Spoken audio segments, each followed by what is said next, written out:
Welcome back to Jtwes. Thank you all for tuning in. Got a little bit of cultivating I think we can do today. The land's still a little bit heavy. I'm telling you, for someone whose content is a lot of tractor gardening, you know, I don't want to say my content's about, you know, a Farm R140, but it's a lot of gardening in it. It's kind of been slow a little bit. But I do want to put a little fertilizer around the Silver Queen today, because all I did was put some by hand out a couple weeks ago, and it's growing pretty quick. And the new corn, the peaches and cream, I'm gonna put a little bit around it. It's still super small, so we'll have to go slow over it. And of course we need to plow the sweet potatoes. 75% chance of thunderstorm tomorrow, so I kind of got to do it when it's a little heavy. I don't want to. I haven't received the Avapel yet. I'm hoping to get it soon. I was thinking today we may only do about 8 rolls, guys. If you remember, that field was, I don't know, it was 17, 18 rolls. We only may do half of it, just in case I run into too late of a season and I don't get to harvest any of the corn. If I don't, you know, obviously, you know, maybe while it's still green, we can chop it down and feed it to some cows and make some good use out of it that way. But I still want to try it just to see if it'll keep the crows out. And you know, 8 rolls wouldn't be too bad of a money deal. Let's walk around here and I'll show you what I did to the 140 in preparation of, so couple of little odd things here. I've had this bottom unit, I had 2 bottom units to a fertilized system on the shelf, and I've had them for years and years, just never used them.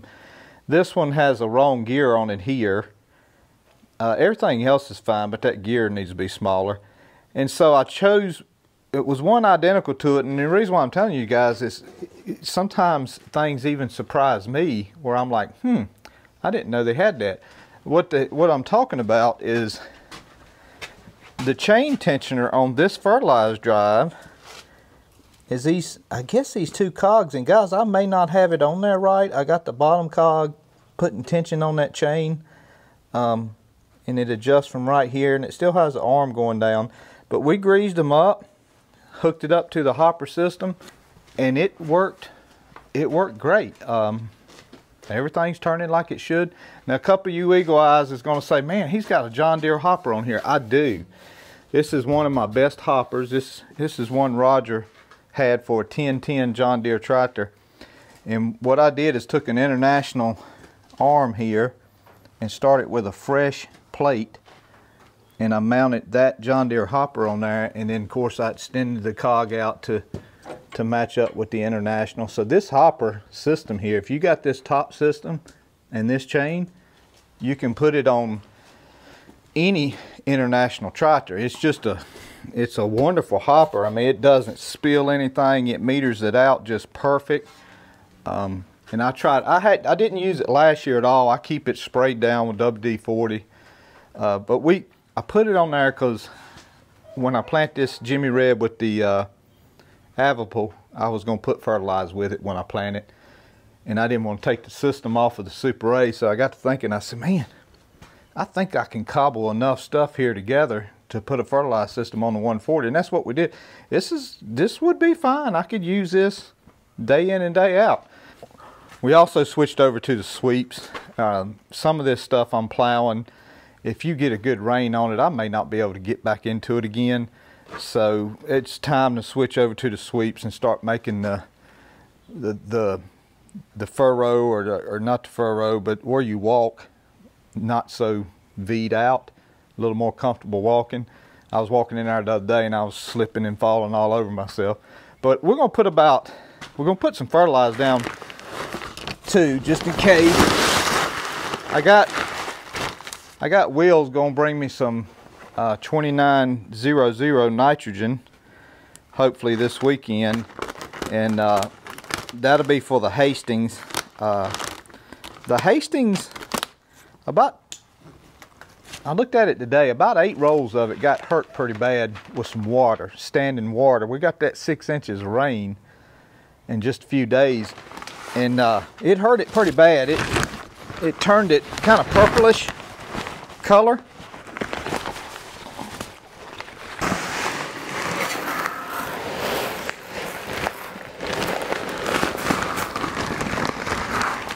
Whoa. That's all I need to do is get fertilizer all over the tractor. I don't want to put too much in there because I don't leave fertilizer in these hoppers, and I'll wash all this down every time I use it.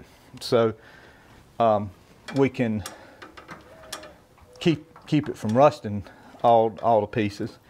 I think that's about all the house cleaning items I wanted to mention.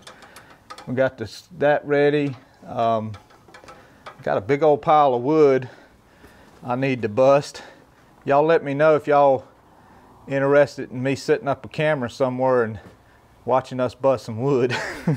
Y'all let me know if y'all want to do that. I'll be glad to do it, but you know, I don't know what type of video that'd come out to be. We could set the camera up on the well house and watch us split wood one day. But let's go over here to this garden.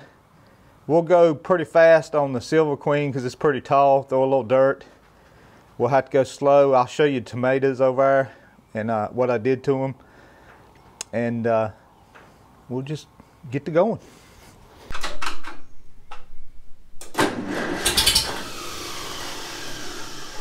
Never starts on the first pull.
All right, sweet potatoes are starting to get their little vine to them. We're going to try to really kind of throw some dirt to them today. Like I said, again, with the weather like it is, there's just no telling when we'll get back in them. Broccoli's doing fine, potatoes are doing great. Remember the cucumbers we planted, two cucumbers per hill. And there's our little 2 cucumbers, and that should come out all right. I'll back down this row here and Cultivate coming back out. It's going to be tight turning around. I won't put you through that because it's probably going to be like a 20-point road turn down there. But we'll get this cultivated, and we'll be better for it in case it rains this weekend. Obviously, the 1 roll of Jimmy Red I planted for seed right here came up good, so we'll have to try to take care of it best we can.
That worked out better than I thought it did. It wasn't quite as heavy as I thought it would be. I like the way those sweet potatoes will move around some dirt, where a lot of times a piece of corn or something else will get covered up. Those sweet potatoes will move around it. You know, we'll let them grow a little bit more, maybe run through again on them. Just, it all depends on the weather, how much we get. I'd like to cultivate some this coming weekend. Well, hopefully will. I would like to plant that corn, but just that time of year where everything, I need to work on the tomatoes. I suckered those tomatoes and left 2 suckers in the top, the original plant and the top sucker. But we got to get them roped off pretty soon. Hopefully me and Sammy can do that in the next couple days, or maybe even put some cages around them, but we'll have to have a stick beside the cage, because this cage by itself, to me, it just falls over. So we'll see what we can do there. I don't know. We'll either rope them. It's not that long of a row, but it's plenty of tomatoes out there and they look absolutely wonderful. Hope you like this video today. A little more cultivating. That's the time of year it is. Like I said, the Hastings is a little weak on about half of it. I looked at it today. We'll get back to it. Probably when we get back to it, we'll be putting some nitrogen on it. And I'll probably still have to run the rolling cultivators just to get some grass out. We'll run it in second gear and hit it pretty hard. May even plow it twice and may lay it by with the rolling cultivators. I've done that plenty of time. It doesn't hurt anything. I may have just laid by that Silver Queen depending on the weather. But it'll work out all right. Those rolling cultivators, you get it in second gear and get it going, it'll throw some dirt, so you won't have to worry about that. Y'all have a good week, a good day, and we'll see you on the next one. God bless you. God loves you.